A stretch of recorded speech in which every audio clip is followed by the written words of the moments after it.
On est toujours ensemble sur TV Finance. Merci d'être avec nous en ce lundi matin. Et c'est l'heure des Market Movers, le focus sur les valeurs à suivre. Et on retrouve Bernard Prats d'Esclos. Bonjour.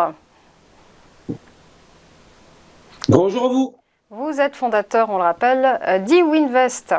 Alors Bernard, on va commencer par ASML.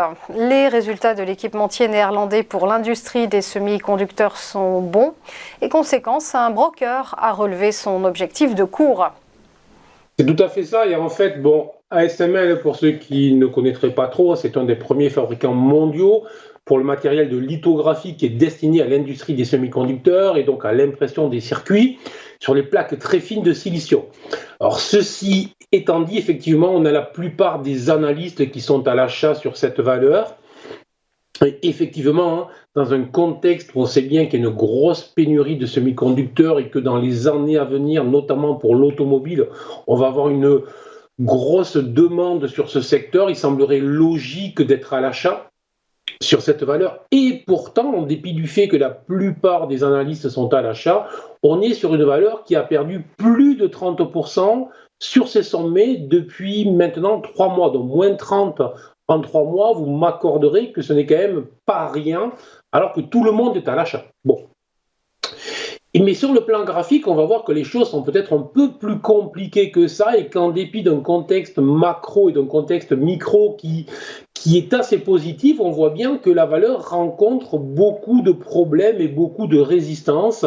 Et on voit notamment sur le graphique que les bornes sont extrêmement claires dans le comportement des cours depuis le début de l'année. Et qu'en fait, le doute n'existe pas ou existe peu sur cette valeur. Et tout simplement, on avait un ancien support situé aux alentours des 650 €. Ce support avait été franchi vers le bas une première fois, puis un rebond. En fait, on est venu retester, je vous en parle ici même, donc souvent un support qui devient une résistance, c'est ce qu'on appelle une inversion de polarité. Et on a eu un nouveau test de ce support et une résistance qui s'est créée tout autour des 650 €. Et il faut considérer que tant que les 650 € resteront résistance, la tendance moyen-long terme est plutôt orientée vers le bas que vers le haut.